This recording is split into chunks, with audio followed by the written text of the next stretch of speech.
Baik, Assalamualaikum warahmatullahi wabarakatuh. Salam sejahtera untuk kita semua. Oke, pada video ini Bapak akan melanjutkan materi mengenai kalorimeter part 2 ya. Nah, pada video ini Bapak akan membahas mengenai penentuan perubahan entalpi reaksi. Nah, di sini ada 4 cara ya. Yang pertama kalorimeter, kemudian yang kedua hukum Hess, ketiga data entalpi pembentukan, dan yang ketiga energi ikatan. Namun pada video ini Bapak fokusnya untuk membahas kalorimetri dan hukum Hess. Untuk data entalpi dan energi ikatan akan Bapak bahas di part ketiga. Oke, pertama kalorimetri. Kalorimetri itu tujuannya untuk menentuan kalor reaksi. Nah, atau dilambangkan dengan Q ya, dengan Q menggunakan kalorimeter. Nah, kalorimeter itu alatnya ya. Ini alatnya. Kemudian karena yang direaksikan atau yang dicampurkan dalam wujud cair ya, atau pelarutnya itu air, maka untuk penentuan untuk menghitung kalornya yaitu menggunakan rumus Q air sama dengan M dikali C kali delta T, kemudian Q kalorimeternya C dikali delta T. Nah, di sini ada perbedaan ya, ada C kecil, kemudian ada C besar. Perbedaannya di mana? Untuk Q itu adalah jumlah kalor, untuk M adalah massa air, M kecil ya. Nah, larutan di dalam kalorimeter dalam gram ya, ingat dalam gram. Jadi nanti kalau misalnya didapat soalnya itu dalam wujud mili, maka kita harus merubah ke dalam bentuk gram. Kemudian kalor C kecil itu adalah kalor jenis, C besar adalah kapasitas kalor. Kemudian di sini delta T adalah perubahan suhu. Delta T adalah perubahan suhu, T akhir dikurang T awal ya. Jadi sebelum dan sudah pencampuran. Nanti akan kita amati. Oke. Jenis kalorimeter yang pertama ada kalorimeter bom. Oke. Ini namanya aja ya, kalorimeter bom. Jadi kalorimeter bom itu sistemnya terisolasi sehingga tidak ada kalor yang terbuang. Nah, gambarannya sederhananya seperti termos ya. Nah, ini gambaran wujudnya, wujud alatnya. Kemudian ini bagian-bagiannya ya. Nah, di sini ada mengaduk agar suhu air merata. Kemudian sini termometer dan lain sebagainya bisa kalian lihat. Nah, di sini ketika kita reaksikan suatu zat terjadi perubahan kalor, dilepas atau diterima, maka di sini kalornya tidak ada yang lepas ya, karena terisolasi. Oke, untuk jumlah kalor reaksinya sama dengan minus dalam kurung jumlah kalor larutan ditambah jumlah kalor kalorimeter. Ya. Jadi tadi rumus dari Q larutan itu kan sama dengan Q air ya di sini. Jadi MC delta T ditambah Q kalorimeter tadi C besar dikali delta T. Nah, kenapa ada Q kalorimeter? Karena tidak ada panas yang terlepas keluar dari sistem ya. Nah, dia ada yang terserap di kalorimeter sehingga perhitungannya ditambah dengan Q kalorimeter. Tapi berbeda dengan kalorimeter sederhana. Ya, ini gambar dari kalorimeter sederhana. Di sini jumlah kalor yang diserap atau yang berpindah ke lingkungan dapat diabaikan, ya, sehingga Q atau jumlah kalor reaksi sama dengan minus jumlah kalor larutan, ya, karena masih ada kalor yang lepas keluar dari sistem, tapi itu diabaikan saja. Oke. Itu perbedaannya antara kalorimeter bom dengan kalorimeter sederhana. Berarti ini rumusnya hanya min Q itu tadi kan M kali C kali delta T. Seperti itu. Nah, ini kemudian untuk contoh soal. Di sini saya pakai contoh kalorimeter bom ya. Oke. Suatu kalorimeter bom berisi 250 ml air yang suhunya mencapai 25 derajat. Berarti diketahui, kita tulis dulu yang diketahuinya. Sini M-nya 250. Tapi ini masih dalam bentuk mili ya. Nanti kita ubah ke dalam gram menjadi, ingat rumusnya itu sebenarnya ini tambahan saja, ada massa jenis ya. Massa jenis itu rumusnya M per V. Berarti kalau kita ingin mencari massa, berarti rumusnya M sama dengan massa jenis dikali V ya, volume. Nah, di sini karena massa jenisnya biasanya diketahui. Oke. Massa jenisnya di sini untuk massa jenis air biasanya kan 1 ya gram per mili dikali V-nya itu tadi 250 mili. Bisa dicoret sehingga didapatkan massanya itu sama dengan 250 gram. Itu ya konversinya ya. Dari tadi ya sebenarnya ini bisa kita tulis juga sih sebagai volume ya sebenarnya ya. Tapi kalau kita sudah tahu bisa langsung kita tulis M sama dengan 250 gram seperti itu. Kecuali kalau misalnya massa jenisnya berbeda ya kalian harus ngitung seperti ini. Kemudian apalagi yang diketahui suhunya. Nah, suhu awal bisa saya tulis dengan T1 sama dengan 25 derajat Celcius. Kemudian dibakar 200 mg gas metana, suhu tertinggi yang dicapai air. Berarti T2 atau suhu akhirnya itu sama dengan 35 derajat Celcius. Kapasitas kalor. Kapasitas kalor berarti kan C besar ya. 75 Joule per derajat Celcius. Kemudian kalori jenis air C kecil sama dengan 4,2 Joule per gram derajat Celcius. Berapakah kalor reaksinya? Kemudian ini ada massa ya. Ada massa dari gas metana. 200 mg. Oke, berapakah kalor reaksinya? Yang ditanya kalor reaksi. Kalor reaksi berarti Q ya. Nah, ini jenisnya kan kalorimeter bom. Kalau kalorimeter bom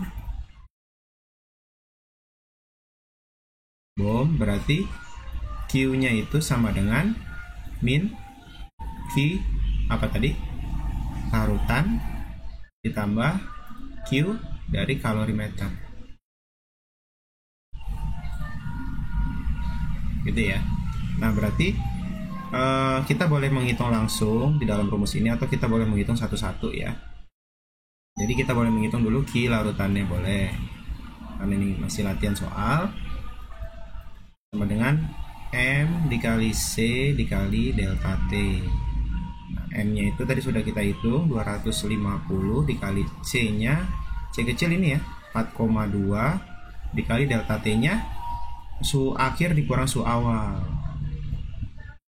25 sama dengan 10.500 Joule. Kemudian kita hitung lagi Q kalorimeter sama dengan rumusnya tadi apa? C besar dikali delta T. C besarnya berapa? Kapasitas kalor 75 dikali delta T-nya 35 dikurang 25. Berarti 75 kali 10 itu sama dengan 750. Oke. Kita sudah dapat. Berarti tinggal kita jumlahkan saja ya. Q sama dengan min Q larutan. Q larutan tadi berapa? Q larutannya 10.500 ditambah 750 sama dengan min 11.250 Joule. Oke, sama dengan minus 11.250 Joule, atau bisa kita satuannya menjadi kilojoule. Berarti kalau kilo itu dibagi 1000 ya. Dibagi 1000 berarti kita geser 3 ke belakang. Berarti minus 11,25 kilojoule. Oke, karena nanti jawabannya biasanya dalam kilojoule. Seperti itu. Ini contoh soalnya. Ya, kalau misalnya dia kalorimeter sederhana, berarti kita hanya pakai rumus MC delta T saja. Kita masuk ke perhitungan yang kedua ya, atau cara yang kedua, yaitu dengan hukum Hess. Menurut Henry German Hess, perubahan entalpi reaksi hanya bergantung pada keadaan awal, zat reaksi, dan keadaan akhir, zat-zat hasil reaksi atau produk dari suatu reaksi, dan tidak tergantung bagaimana jalannya reaksi. Kalau reaksi total sama dengan jumlah kalor tahap-tahap reaksinya, maka delta H atau jumlah dari entalpi sama dengan delta H1. Nah, itu misalnya reaksi pertama, kemudian delta H2 misalnya tahap reaksi yang kedua ditambah di titik sama dengan delta Hn. Kalau misalnya tahap reaksinya ada 5, berarti sampai delta H ke 5. Seperti itu ya. Oke, lanjut. Reaksi pembakaran karbon dalam satu tahap. Oke, di sini karbon dibakar yang memerlukan oksigen menghasilkan karbon dioksida, ya kan? Nah, ini dalam satu tahap. Kemudian reaksi pembakaran karbon juga dapat berlangsung dalam 2 tahap, yaitu tahap pertama dia membentuk karbon monoksida terlebih dahulu, kemudian tahap kedua baru terbentuk karbon dioksida. Nah, seperti itu ya. Jadi, perubahan entalpi pada reaksi pembakaran karbon itu adalah hingga delta H1 itu sama dengan delta H2 ditambah delta H3, di mana delta H2 itu adalah tahap pertama, delta H3 itu tahap kedua. Lanjut. Nah, ini yang kedua, diagram siklus reaksi pembakaran karbon. Kalau kita menggunakan diagram siklus, berarti di sini keadaan awal, kemudian ini adalah keadaan akhir. Nah, ini nilai dari pembakaran atau nilai dari entalpi pembakaran karbon ya, minus 788. Nah, didapat dari tahap yang pertama ini ya. Nah, kemudian ini tahap yang kedua, sehingga H1 itu sama dengan H2 ditambah H3, ya kan? Berarti minus 788 itu sama dengan minus 222 ditambah minus 566. Sama ya hasilnya ya. Oke, itu untuk diagram siklus. Nah, di sini yang kalian perhatikan juga tanda panahnya ya. Tanda panahnya ini kan untuk membentuk CO2, maka dia ke bawah terlebih dahulu baru ke atas.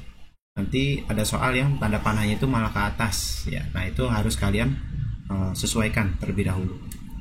Kemudian untuk diagram tingkat energi reaksi pembakaran karbon. Nah, ini diagramnya kalau untuk reaksi pembakaran kan berarti reaksi eksoterm ya. Nah, kita sudah bahas di part 1, reaksi eksoterm itu H produk itu lebih rendah daripada H reaksi. Nah, maka dari itu penggambaran seperti ini ya, panahnya ke bawah. Nah, ini untuk reaksi totalnya nih. Ya, ini keadaan awal, kemudian ini keadaan akhirnya. Nah, ini H1-nya itu adalah total dari H2 ditambah H3, sama seperti yang tadi. Ini H1 sama dengan H2 tambah H3. Seperti itu ya. Kita masuk ke contoh.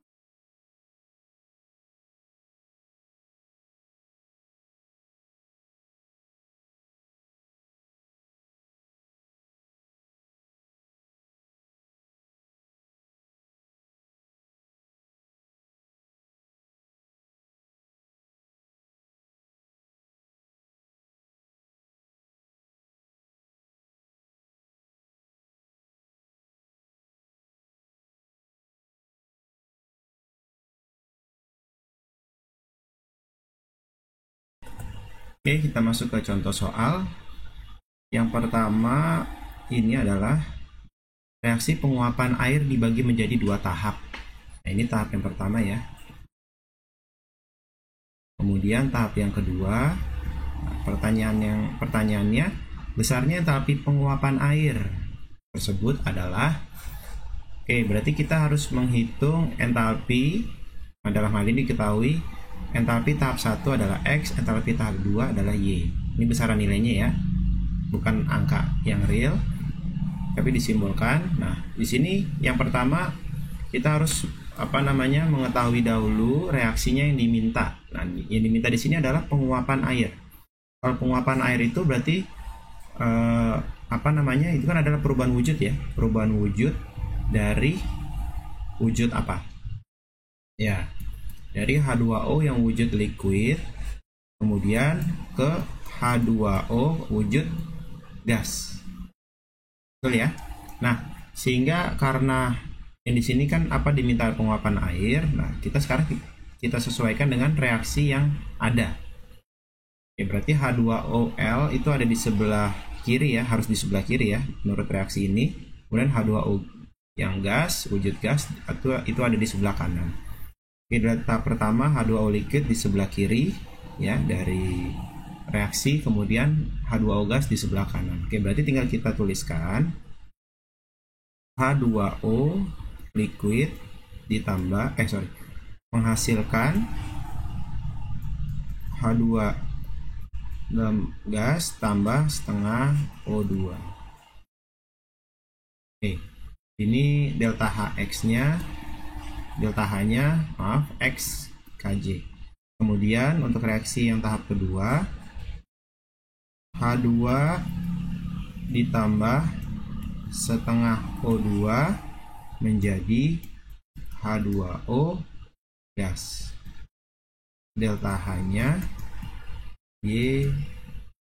Nah, ini berarti tinggal apa namanya yang sama bisa kita coret ya. Seperti apa namanya? Menghilangkan seperti itu ya. Oke, di sini H2 sama ya. Kita setarakan juga ini setengah kedua. Berarti yang bersisa hanya H2O liquid dan H2O gas. Oke, delta H-nya berarti sama dengan X. Ini ditambah ya. X plus Y. Nah, ini jawabannya. Seperti itu. Paham ya? Jadi tergantung yang ditanyakan. Contoh soal pertama, ini contoh soal yang kedua. Hitunglah nilai dari delta H1. Nah, di sini pertanyaannya, hitunglah nilai dari delta H1. Oke, ini kita lihat panahnya. Berarti sebenarnya yang dimau itu apa sih? Yang dimau di soal itu adalah reaksi pembentukan SO2 atau SO3. Nah, kita lihat panah akhirnya. Yang diminta di sini adalah reaksi pembentukan SO3 ya. Oke, kita lihat panahnya nih. Tujuannya kemana? Cuman ini penggambarannya dibalik daripada contoh soal yang tadi. Daripada teori yang tadi Bapak sampaikan. Ini hanya dibalik saja. Kemudian keadaan awalnya ini ya. Kemudian keadaan akhirnya.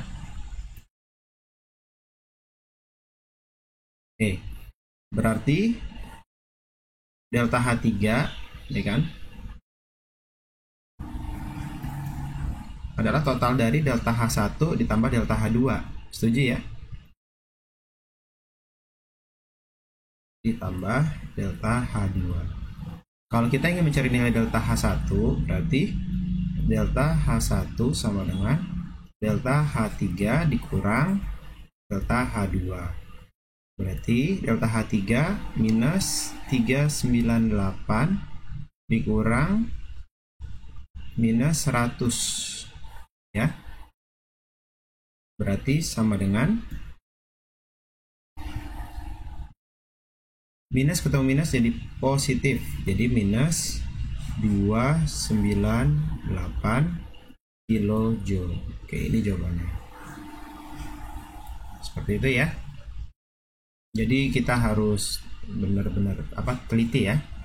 Dilihat dari soalnya tersebut dia maunya kemana reaksinya seperti itu. Oke, untuk contoh soal yang berikutnya di sini dengan diagram tingkat energi ya. C ya. Jadi di sini ada delta 1, delta 2, delta 3. Nah, tahap yang pertama adalah pembentukan dari karbon ditambah hidrogen tambah oksigen menjadi CH2. Kemudian delta H2 atau tahap kedua itu ialah reaksi di mana CH2 bereaksi dengan oksigen membentuk CO2 dan 2H2O. Nah, di sini pertanyaannya hubungan delta H1, delta H2, dan delta H3 yang benar. Nah, ini kita tuliskan apa maksudnya. Kalau misalnya kita tuliskan delta H3, berarti itu hubungannya gimana? Nah, hubungannya delta H3 itu kan adalah total ya. Adalah ini kan keadaan awal, kemudian keadaan akhir, kemudian ini tahap-tahapannya. Berarti delta H3 itu delta H1 ditambah delta H2. Paham ya? Kemudian untuk mencari delta H1 sama dengan delta H3 kurang delta H2. Begitupun kalau kita ingin mencari delta H2 sama dengan delta H3 dikurang delta H1. Nah, nanti tinggal kita aplikasikan nilai dari delta 1, 2, 3 itu berapa. Nah, yang penting kalian sudah tahu konsepnya seperti ini. Lanjut. Nah, ini baru konsepnya ya. Perhatikan diagram tingkat energi berikut. Nah, ini kita langsung masuk ke contoh angkanya real. Jawab. Nah, di sini delta H1 atau tahap yang pertama ini. Nah, ini tahap yang kedua. Pertanyaannya, entalpi pembentukan standar gas SO3. Nah, berarti yang diminta ini kan. Ini tahap 1, tahap 2. Berarti untuk tahap kesemuanya itu kita beri dengan delta H3 ya. Berarti delta H3 sama dengan delta H1 ditambah delta H2. Delta H1-nya minus 593,8 kJ ditambah delta H2-nya minus 196,6 kJ. Itu sama dengan berapa? Minus 790,4 kJ. Oke, ini untuk nilai delta H3. Apakah sampai sini sudah selesai? Oke, kita lihat lagi soalnya. Di sini diminta gas SO3, sementara di sini untuk 2 SO3. Nah, berarti nilai ini untuk 2 mol SO3 ya. Nih untuk nilai ini. Berarti kalau yang diminta adalah hanya SO3. SO3 itu berarti 1 mol ya. Berarti 2 SO3 itu sama dengan minus 790,4 kJ. Berarti kalau SO3-nya sama dengan minus 395,2 kJ. Nah, kita bagi 2.